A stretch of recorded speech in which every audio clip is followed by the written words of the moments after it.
Assim diz a palavra do Senhor. Decorridos muitos dias, o rei do Egito morreu. Os filhos de Israel gemiam por causa da sua escravidão. Eles clamaram, e o seu clamor chegou até Deus. Deus ouviu o gemido deles e lembrou-se da sua aliança com Abraão, com Isaque e com Jacó. Deus viu os filhos de Israel e atentou para a situação deles. Vamos orar mais uma vez. Senhor Deus, te agradecemos pela tua palavra, reconhecemos a nossa insuficiência, a nossa incapacidade e clamamos pela graça da tua iluminação nessa manhã. Fala a nós o que o Senhor deseja falar, Senhor. Muda em nós o que precisa ser mudado pela tua palavra, em nome do Senhor Jesus. Amém. Um menino nasce.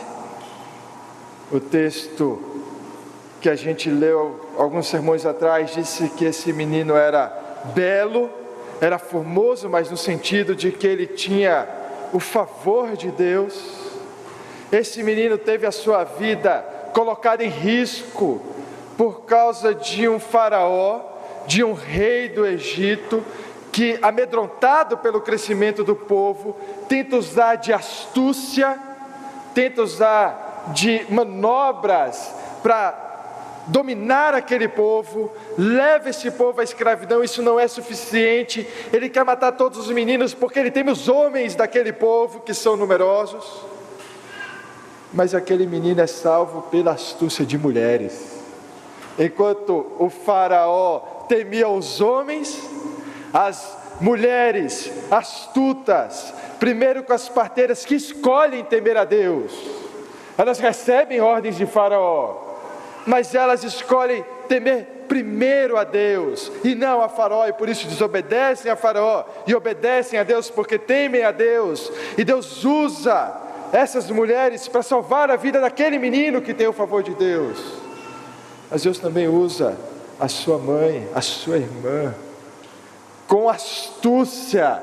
Não só salvam a vida do menino colocando ele no rio, mas fazem com que o próprio faraó, que procurava matar aquele menino, patrocine o crescimento dele. Ele paga um salário para que a mãe do menino crie o próprio menino.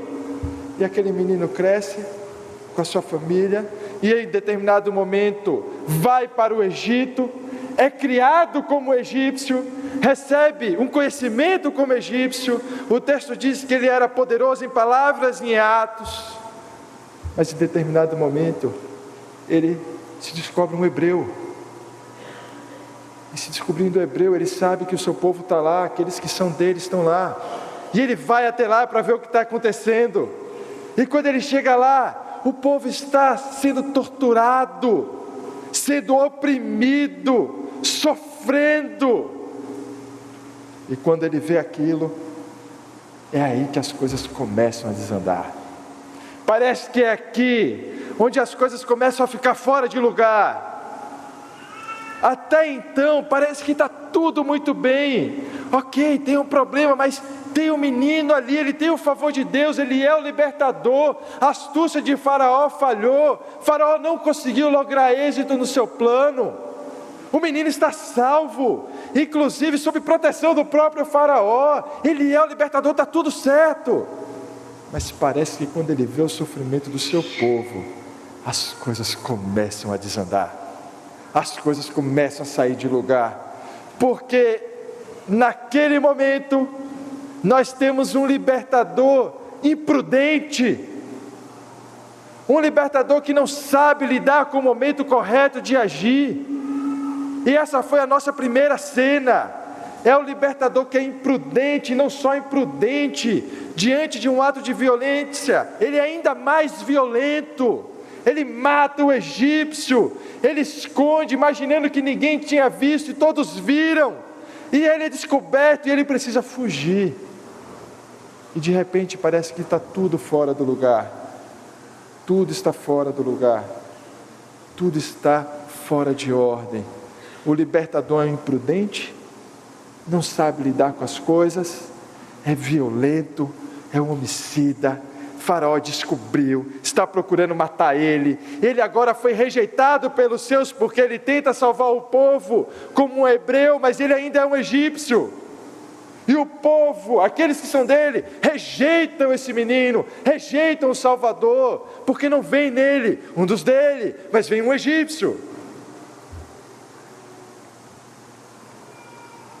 Ele foge, e nós temos uma cena no poço, onde ele resgata, dessa vez com sucesso, mulheres de pastores.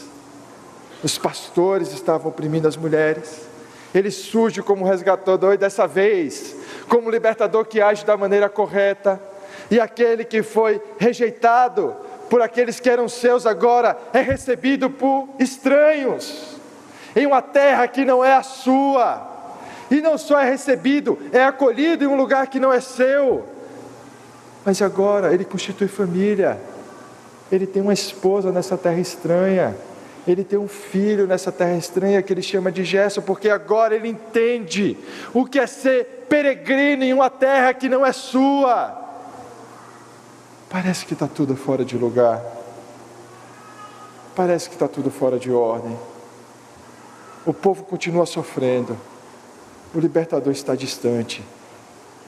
Talvez essa seja a história então de um libertador que falhou. A história poderia terminar aqui. A história poderia ter uma moral desse jeito: olha, é isso que a gente não deve fazer. Moral da história: você não deve ser violento. Tem uma moral: o libertador falhou porque ele foi violento, e você não deve fazer isso. Esse poderia ser o final da história.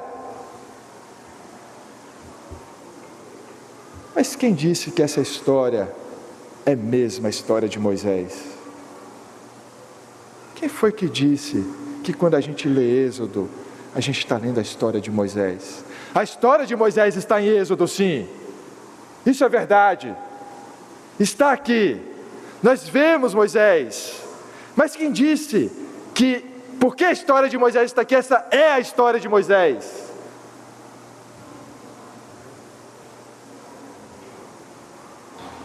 Como a gente tem dificuldade de ver as coisas. Como a gente tem dificuldade de entender as coisas. Como a gente tem dificuldade de entender as coisas como elas realmente são. Talvez você já tenha experimentado isso. Você já tenha experimentado um momento da sua vida onde as coisas estão fora de lugar. Onde as coisas estão em desordem. Onde você não tem a vida que você gostaria de ter. Você olha para a sua vida e diz: puxa, essa não é a vida que eu gostaria. Você olha para os planos que você tentou e você diz: nenhum dos meus planos deu certo. Você olha para o que você conquistou e você diz: isso aqui não era o que eu desejava. Parece que está tudo fora de lugar. Eu estou no lugar que eu não gostaria de estar, com pessoas que eu não gostaria de estar. A minha vida não é a que eu gostaria, os meus planos não deram certo, tudo está fora de lugar, as coisas estão erradas. E qual é nosso primeiro impulso? Mudar as coisas. Eu preciso mudar as coisas. Eu preciso de um recomeçar. Eu preciso fazer tudo de novo. Aí quando você faz tudo de novo, no final você descobre: dessa vez não deu certo de novo. De novo eu estou no lugar que eu não quero, com pessoas que eu não quero, os meus planos não deram certo. Eu preciso de novo, e de novo, e de novo. E você se frustra de novo, e de novo. Mas talvez você tenha que se perguntar se os problemas são as coisas mesmo, ou se o problema é você. Será que as coisas são realmente o problema? Ou a forma como você as vê é que é realmente o problema? A situação é o problema? Ou a forma como você entende a situação é o problema?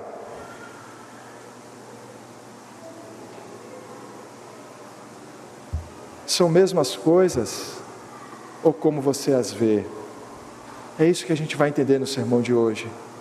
É isso que o texto de hoje nos mostra.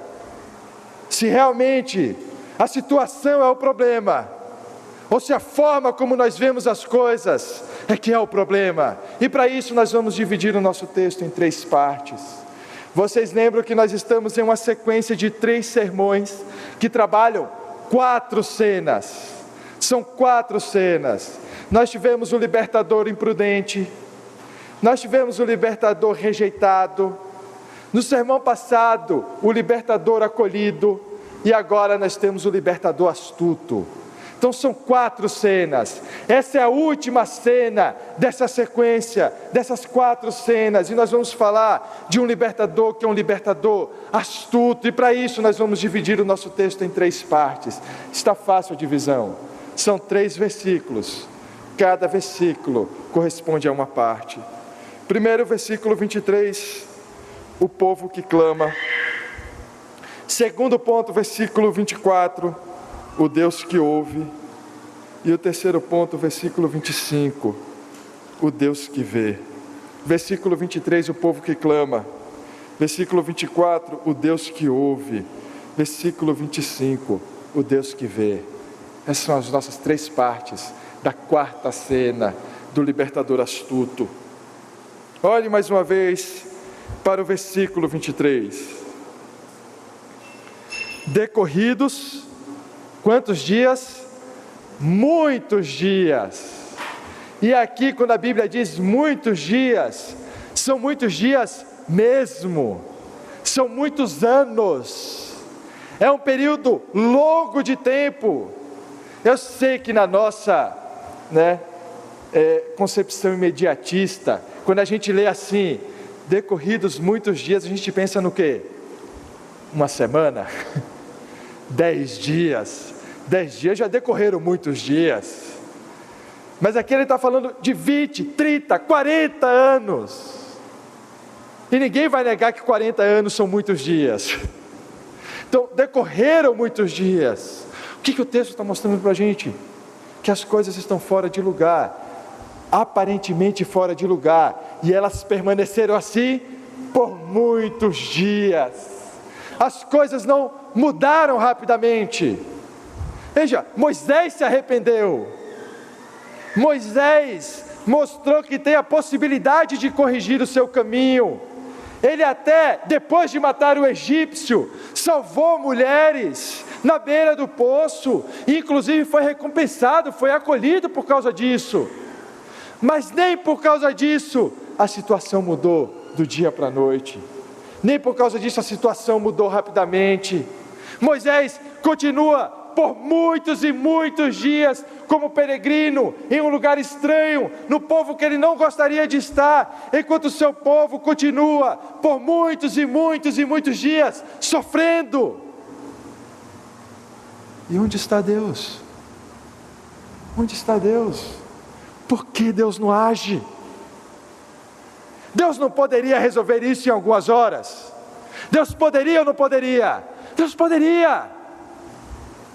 Ele pode, Ele tem poder para fazer o que Ele quer, mas por que o Senhor não fez? Por que decorrer muitos dias? Por que tanto tempo? Por que tanta demora? O Senhor não está vendo, Senhor, que as coisas estão fora de lugar? O Senhor não está vendo que está tudo errado na minha vida? Quando o Senhor vai olhar para mim? Em que momento o Senhor vai corrigir essas injustiças que têm acontecido na minha vida? O Senhor não está vendo que eu já me arrependi? Por que eu continuo sofrendo? O texto está mostrando, Moisés se arrependeu. O povo, que é o povo de Deus, continua sofrendo. Moisés está distante. E muitos dias se passaram. Isso é uma pancada para o nosso pensamento imediatista. Porque às vezes a gente ora assim ao Senhor, né? A gente ora e a gente é como se dissesse assim: Senhor, eu vou fechar o olho, e quando eu abrir o meu olho, eu quero feito. Eu quero feito. E aí você abre o olho e diz: e aí? E aí, Senhor? Eu já abri o olho. já orei 3 vezes, por que o Senhor não me respondeu? O Senhor não está me ouvindo? O Senhor está me ignorando? O Senhor está me abandonando? De novo, será que o problema são as coisas, ou a forma como você tem visto as coisas? Será que Deus tem demorado? Ou será que o problema é a forma como você vê Deus? O texto continua: decorridos muitos dias, o rei do Egito morreu. O faraó morreu. E esse faraó que morreu, a gente mais uma vez não sabe o nome dele. Ele aparece em cena. Moisés não declina o nome dele. Ele age. Moisés não declina o nome dele. Ele morre. E ele morre como um anônimo. Ninguém sabe quem é esse faraó. Ele não é importante. Lembre-se que Moisés declinou o nome das parteiras, das mulheres parteiras, mas não declinou o nome de faraó. Até a sua morte, ele morre. Ou seja, existe uma mudança nas circunstâncias.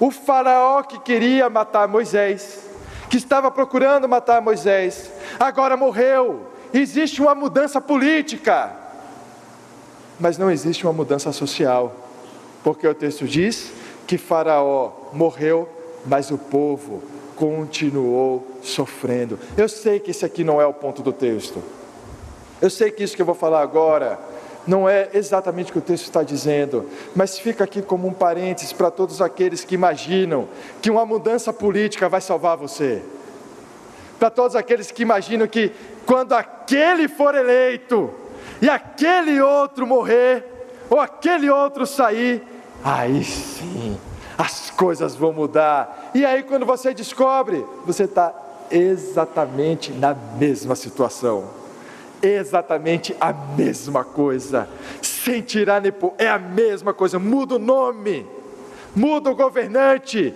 mas a situação é absolutamente a mesma. É uma boa coisa que a gente possa querer governantes justos, bons governantes, mas é terrível esperar salvação pela política. É coisa terrível, especialmente para os cristãos, imaginar que uma mudança política ou uma mudança social vai salvar você. E a gente vê isso no texto. A gente vê que aquele faraó que procurava matar Moisés morreu. Isso é uma boa coisa, porque agora Moisés não é mais lembrado no Egito. Lembre-se que decorreram muitos dias, tantos dias que esse faraó morreu. Moisés já foi esquecido no Egito. Ele não retorna mais ao Egito como aquele que está sendo perseguido, mas ele agora retornará futuramente como aquele que é o profeta, e as portas estão abertas porque o faraó morreu. Existe um outro faraó, mas o povo continua oprimido, a situação continua a mesma, as coisas continuam aparentemente fora de lugar.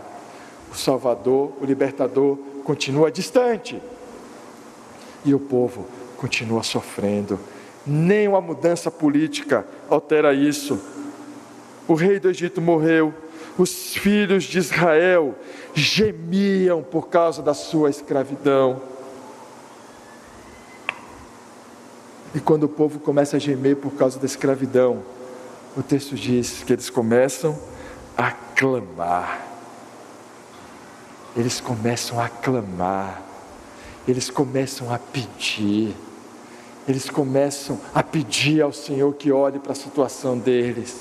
E eles estão clamando, e o texto diz que o clamor deles chegou até Deus.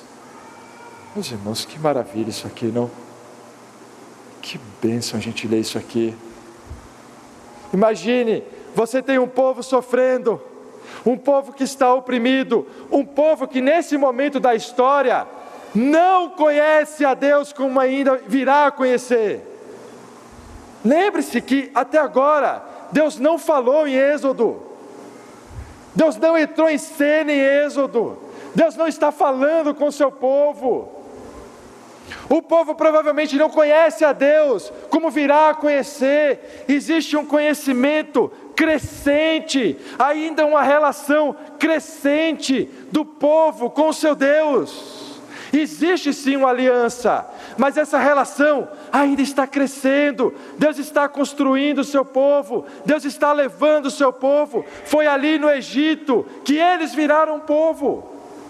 Lembre-se que eles chegaram no Egito como uma comunidade muito pequena, e agora eles são numerosos.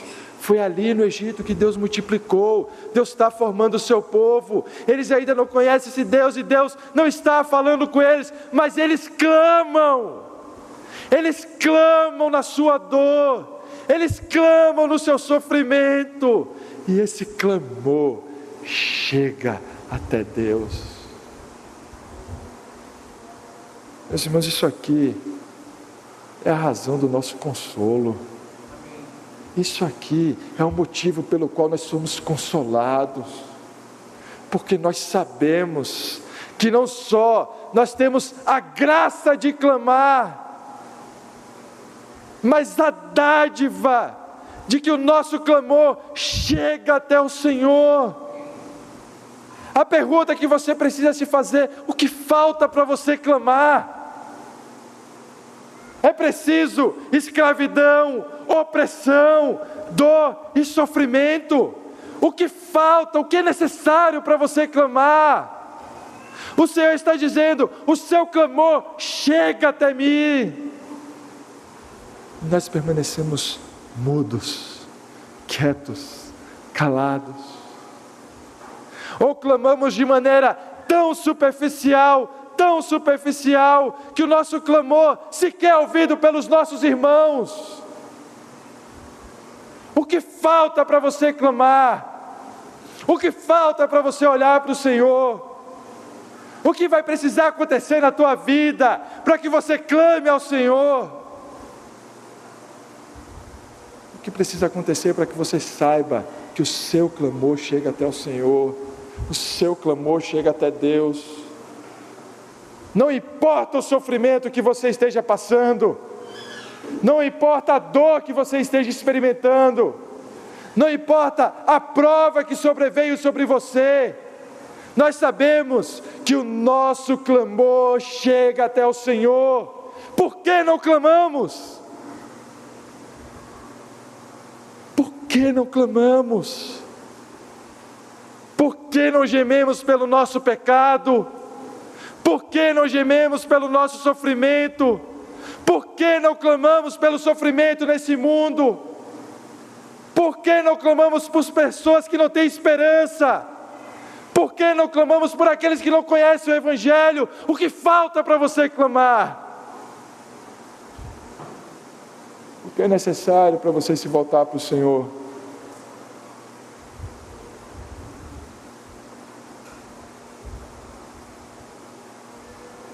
Eles clamaram, o povo clamou, o povo orou, e o seu clamor, a sua oração, chegou aos céus.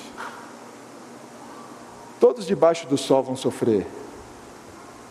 Todo mundo que nasce nesse mundo, nasce para o sofrimento. É lógico que a gente vai experimentar alegria, lógico que a gente vai experimentar felicidade, mas é lógico que a gente também vai experimentar sofrimento. Portanto, não existe ninguém que viva debaixo desse sol que não vai experimentar sofrimento. Mas aos cristãos, aos que creem em Deus, aos que creem no Deus ao qual o nosso clamor chega, nos é dada a graça de clamar. Portanto, cristão, clame ao seu Senhor, clame ao seu Deus. Clame pelo seu pecado, clame pelos seus familiares, clame pelo seu sofrimento, clame para que Ele olhe para você, clame ao Senhor, ore ao Senhor, e a sua oração chegará até Ele. Nós vamos para o nosso segundo ponto. Então muitos dias passaram, o rei do Egito morreu, os filhos de Israel gemiam por causa da sua escravidão. eles clamaram, e o seu clamor chegou até Deus. E aqui presta bem atenção, Deus ouviu o gemido deles. Deus ouviu a dor deles. Deus ouviu o sofrimento deles. Deus ouviu a desgraça deles. Não só o nosso clamor chega até Deus, não só nós podemos clamar e o nosso clamor chega até Ele, mas o nosso clamor chega aos ouvidos do Senhor. O Senhor escuta o nosso clamor. E isso deveria causar um choque a você, porque Deus não precisaria ouvir o seu clamor. Quem é você para que Deus te escute? Por que você acha que o seu clamor é importante? Por que você acha que você precisa ser ouvido pelo Senhor? Deus não precisa ouvir você. Deus não precisaria atender o seu clamor. Deus não precisaria ouvir o seu sofrimento, ouvir a sua dor. Ele é Deus. Não é o fato dele ouvir o seu sofrimento que faz dele um Deus bondoso. Ele é bondoso porque ele é isso. Não é o fato dele ouvir o seu clamor que faz dele um Deus de amor. Ele é um Deus de amor porque ele é amor. Essa é a natureza dele. Não é porque ele te escuta que ele é bom e ele é amoroso. Se ele não ouvisse nenhum clamor ao longo da história, ainda assim ele seria um Deus bondoso, amoroso, justo, todo-poderoso, cheio de piedade.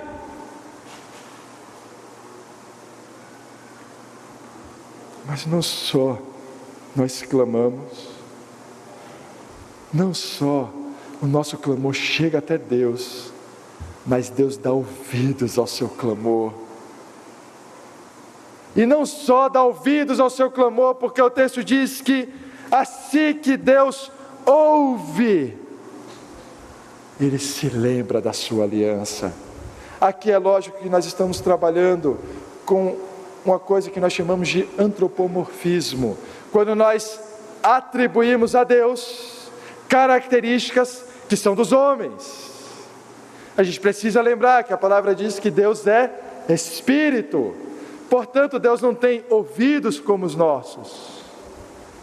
A memória de Deus não é como a nossa memória, não é como se a gente precisasse gritar para que Deus possa ouvir. Eu posso gritar para você ouvir, mas eu não preciso gritar para Deus ouvir. Não é assim. Nós estamos atribuindo a Deus características que são dos homens. Não é como se Deus não estivesse ouvindo e agora Ele está ouvindo. Não é como se Deus de repente tivesse esquecido do povo e agora Ele se lembrou do povo. Então quando a gente fala que Deus lembrou, não é como se Ele tivesse assim: eu estou atarefado, olhando a agenda celestial, a agenda dos céus, e de repente Ele marcou 2 compromissos no mesmo dia. E ele tinha que escolher um, e infelizmente Israel não era a prioridade naquele momento, então ele escolheu outro compromisso. Não é, e de repente ele esqueceu, e agora que ele ouviu, ele diz: sabia que eu tinha esquecido alguma coisa, tinha certeza que estava faltando alguma coisa. Deixei o povo escravo lá, era para ficar 5 anos, era 5 anos, eu esqueci, e eles ficaram todo esse período lá. Não é isso que está acontecendo quando a gente diz que Deus lembrou. Não é o funcionamento do ouvido dele, de repente ele puxou na memória algo que ficou para trás. Deus está agindo o tempo todo, Deus está ouvindo o tempo todo, Deus está vendo o tempo todo, a mão do Senhor está presente o tempo todo. Portanto, quando diz que o Senhor se lembrou, está dizendo que Ele está pronto para agir, que algo vai acontecer, que uma ação vai ser colocada nesse plano, que Deus vai entrar em cena. que Ele decidiu que é hora dele agir. Não é que Ele esqueceu e agora Ele lembrou, mas que agora Ele decidiu que esse é o momento de agir. Esse é o momento de fazer o que eu tenho que fazer. Esse é o momento de cumprir os termos da aliança. E Ele não está agindo simplesmente porque o povo está sofrendo. Ele está agindo por fidelidade à aliança que Ele fez com Abraão, com Isaac e com Jacó. O Senhor é fiel à sua palavra, meus irmãos. O Senhor é fiel às suas promessas. O Senhor é fiel ao que Ele disse que ia fazer. O que falta para você confiar na palavra de Deus? O que falta para você clamar? O que falta para você confiar na palavra de Deus? O que falta para você confiar na fidelidade de Deus? O que falta para você confiar que Deus não se esqueceu de você? O que falta para você acreditar que todas as coisas concorrem para o bem daqueles que foram chamados segundo o propósito de Deus? O que falta para você confiar em Deus? O que falta para você crer que Ele é um Deus que não falha, que tudo aquilo que Ele disse será cumprido, que as palavras dos homens passarão, que esse mundo passará, mas a palavra do Senhor permanecerá? O que falta para você confiar nas promessas de Deus? Porque o Senhor é fiel às suas promessas, o Senhor é fiel à sua aliança, o Senhor é fiel ao que Ele disse que iria fazer, e que Ele iria construir um povo. E nós estamos aqui como povo de Deus, porque Deus foi fiel à sua aliança. Você está aqui sentado nessa manhã, com a Bíblia em suas mãos, porque Deus foi fiel à sua aliança, porque as promessas do Senhor estão sendo cumpridas, e por causa disso você pode abrir a palavra, ler a palavra, fechar os seus olhos e clamar. Não é porque você é bom, mas porque Ele é fiel. Não é a sua bondade, não é sobre você, não é a sua história, não é o que você está fazendo, mas esse mundo, essa história, é sobre o que Deus está fazendo, e o que Deus está fazendo através do seu povo.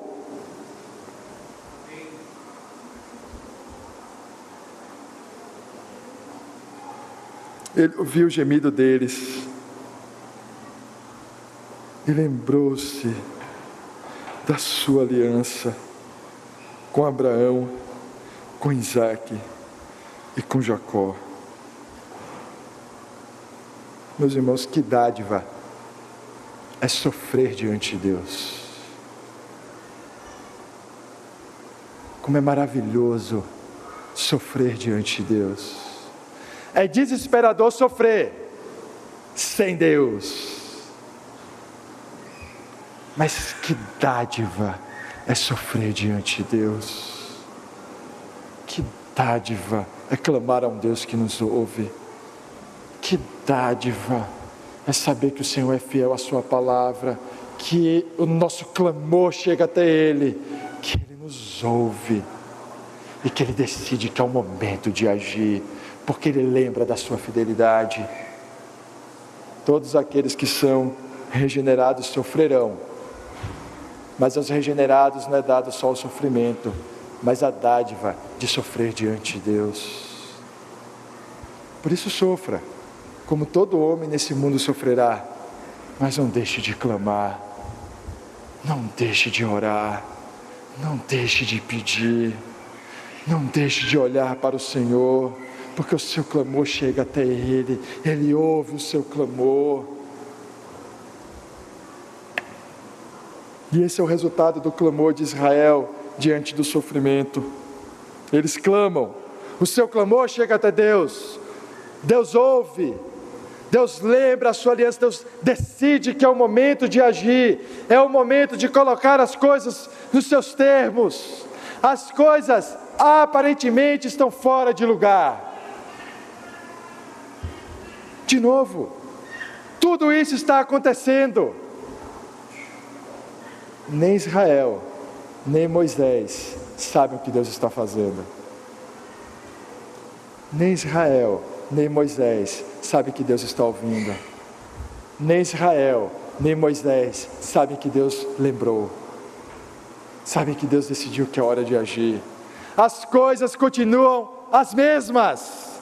Tudo isso está acontecendo. Tudo isso aqui que a gente falou até agora está acontecendo. Mas o povo continua escravo. E Moisés continua em Midian. Nada nesse cenário mudou. Nada nos eventos históricos mudou até agora. Mas muita coisa está acontecendo, como a gente pôde ver. Muita coisa está acontecendo, ainda que a situação seja a mesma. Não é interessante isso? Não é interessante isso? Não é interessante que tanta coisa possa acontecer e a gente só consiga olhar para a situação, e a situação é exatamente a mesma? Olha o que diz o versículo 25, nosso terceiro e último ponto. Não só o clamor chega aos céus, não só Deus ouve o gemido, não só Deus lembra novamente a sua aliança, mas o versículo 25 diz: e Deus viu. Deus viu os filhos de Israel. O clamor chega aos céus, Deus ouve, Deus lembra, e Deus agora vê os filhos de Israel. Se você lembrar a primeira cena dessa sequência das 4 cenas, nós abrimos com Moisés viu os filhos de Israel. Moisés desce e ele vê os filhos de Israel. Moisés está ali e vê, e ele decide que é hora de agir. Moisés decidiu que era o momento de agir, mas ele foi imprudente, não era o momento de agir. Mas agora não é mais Moisés quem está vendo Israel, não é mais Moisés que está vendo o povo de Deus, mas agora Deus vê o seu povo. É o próprio Senhor que está vendo o seu povo, e não é como se Ele não estivesse vendo antes.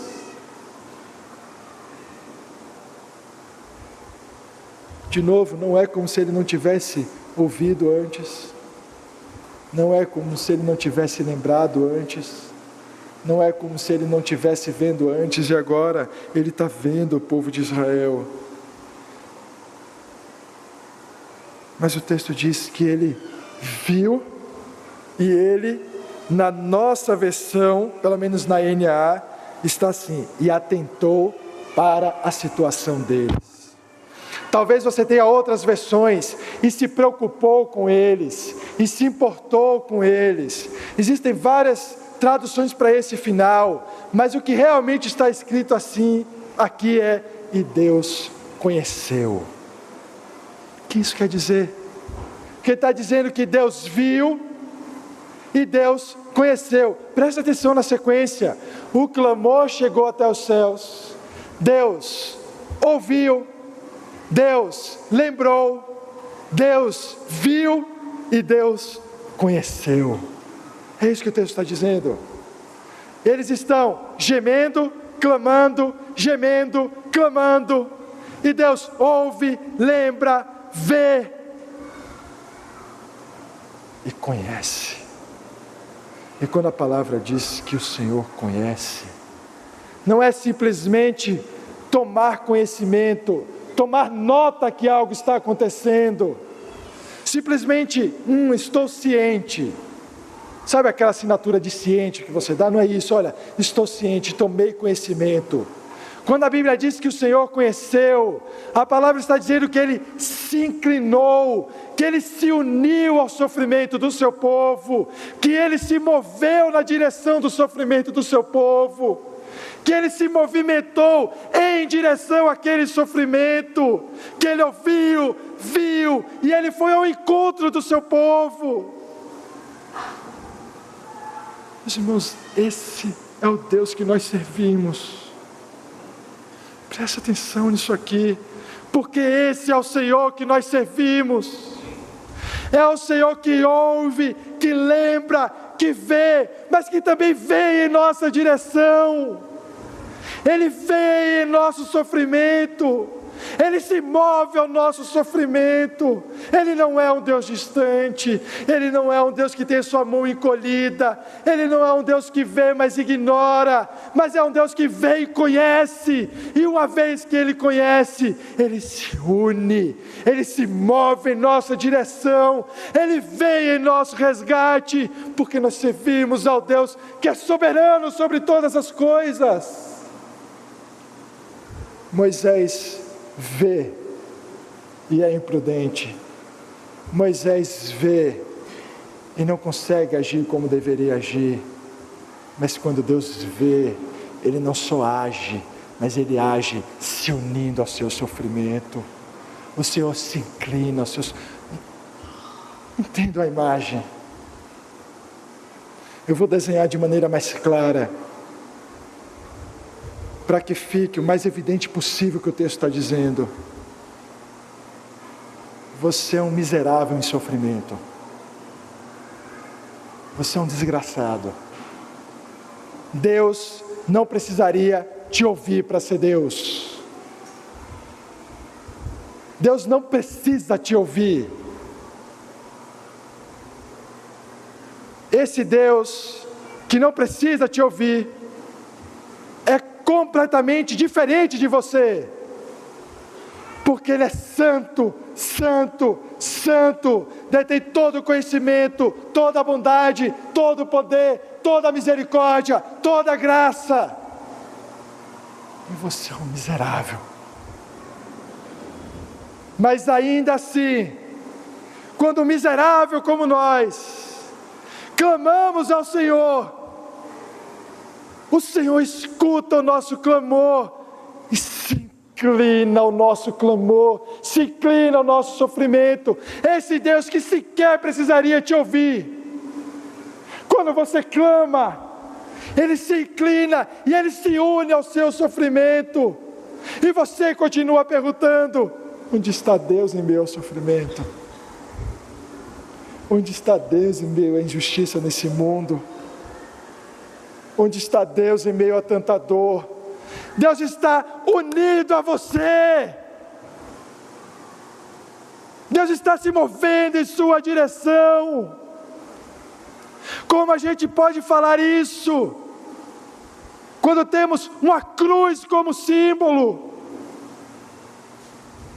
Como a gente pode olhar para uma cruz e dizer: onde está Deus em meio ao sofrimento? Eu vou te falar onde Deus está em meio ao sofrimento, cravado numa cruz. E você está dizendo: Senhor, a minha vida, as minhas coisas, o que eu preciso, os meus sonhos. E toda vez que você diz isso, você pisa e ignora a cruz.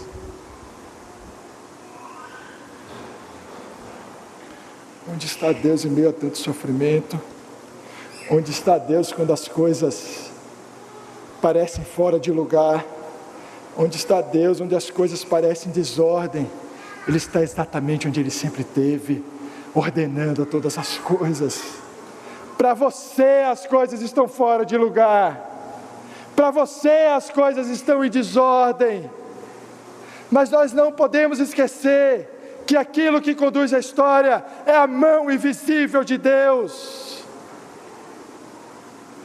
A mão invisível de Deus está sempre presente. É a mão que não está lá para ser vista, mas está lá para ser conhecida.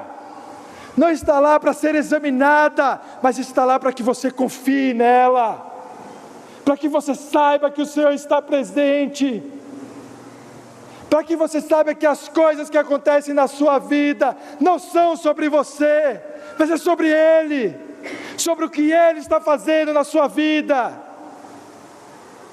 Essa não é simplesmente a história de Moisés, não é simplesmente a história de Israel, mas é o que Deus está fazendo através de Israel e o que Deus está fazendo através de Moisés.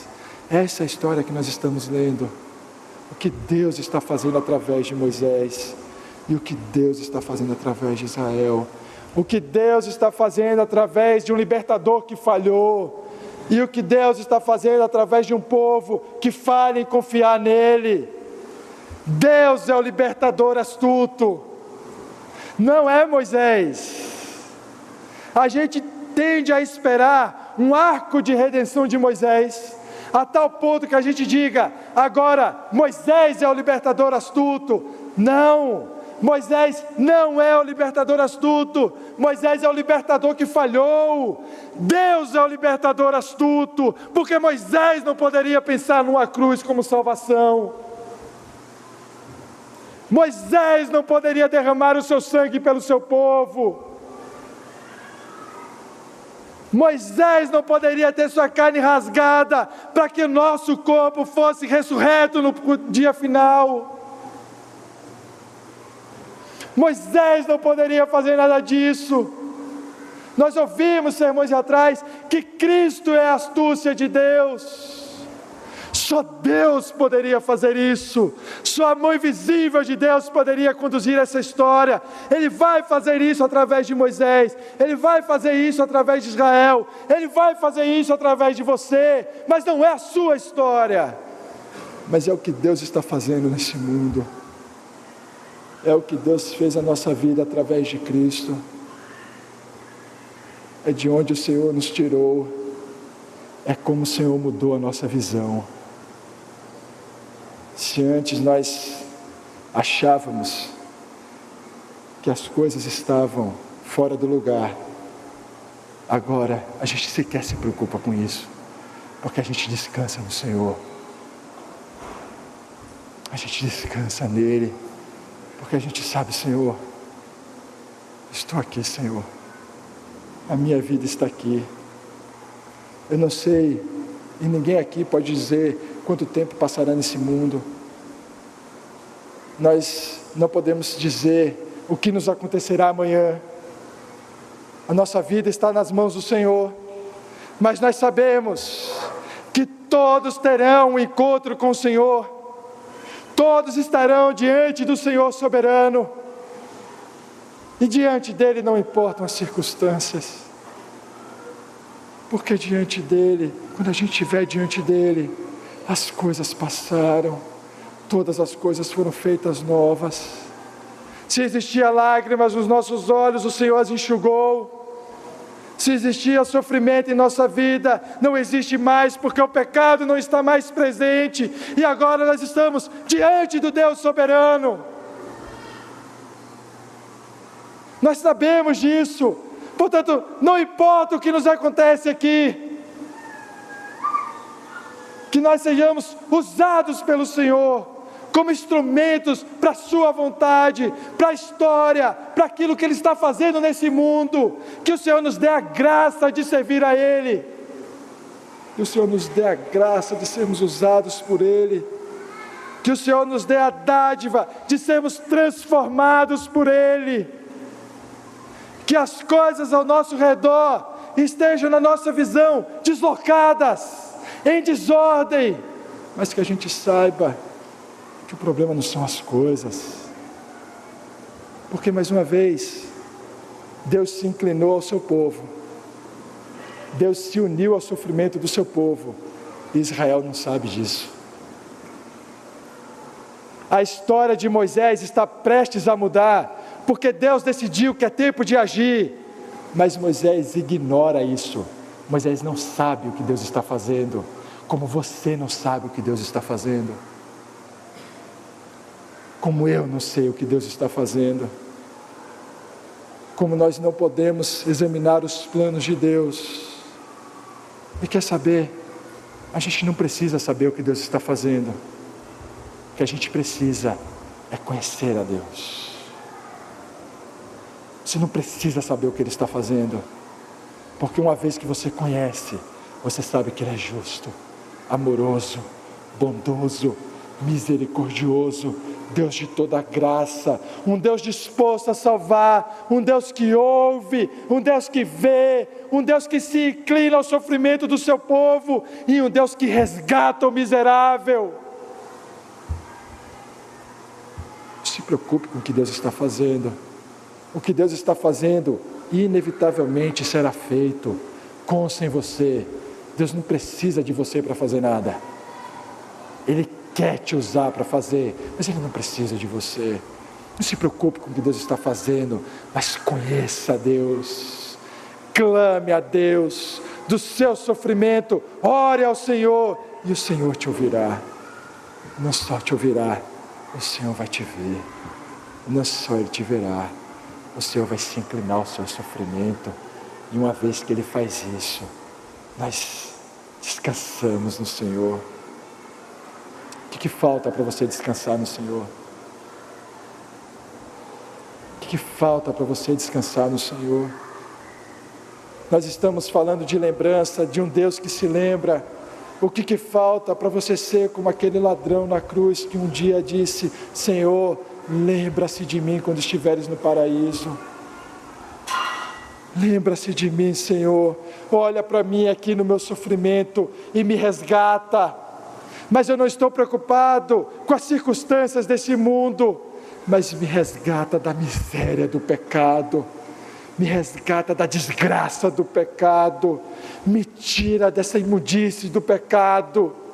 Não me deixa, Senhor, ser afetado por isso aqui, mas lembra-se de mim, Senhor. Olha para mim, Senhor, ouve o meu clamor, ouve o meu gemido, porque só em Ti eu posso confiar, Senhor. O que falta para você clamar? O que falta para você confiar? O que falta para o seu clamor ser ouvido por Deus? Confie no Senhor, porque nós não servimos a um Deus distante, mas a um Deus disposto a salvar. Vamos orar.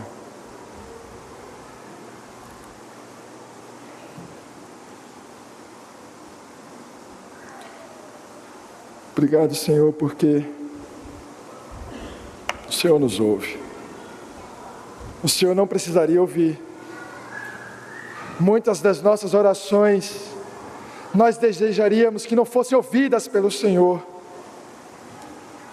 mas ainda assim, do alto da sua glória, o Senhor nos ouve. Que amor é esse, Senhor? Que amor é esse que nós não conhecemos? Um amor que faz um Deus soberano, que detém todo o poder, toda a autoridade, ouvir miseráveis como nós, e não só ouvir, nos ver, Senhor. E não só nos ver, faz o Senhor se inclinar ao nosso clamor. Obrigado, Senhor, porque do alto da Tua soberania, da Tua majestade, o Senhor se inclina a sofredores miseráveis como nós. Obrigado porque o Senhor se une a nós em nosso sofrimento, pela cruz de Cristo. Obrigado porque o Senhor nos resgata. Seja resgatados através do sofrimento desse mundo, não importa, o que importa é que sejamos resgatados.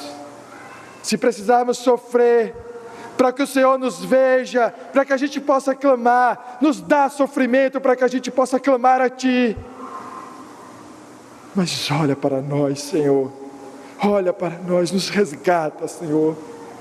Não nos deixe em nossos pecados, mas nos dá a graça, a dádiva de sofrer diante dos Teus olhos, para que sofrendo diante dos Teus olhos, um dia, livres do sofrimento, possamos olhar para o Senhor. Em nome do Senhor Jesus, nós oramos. Amém.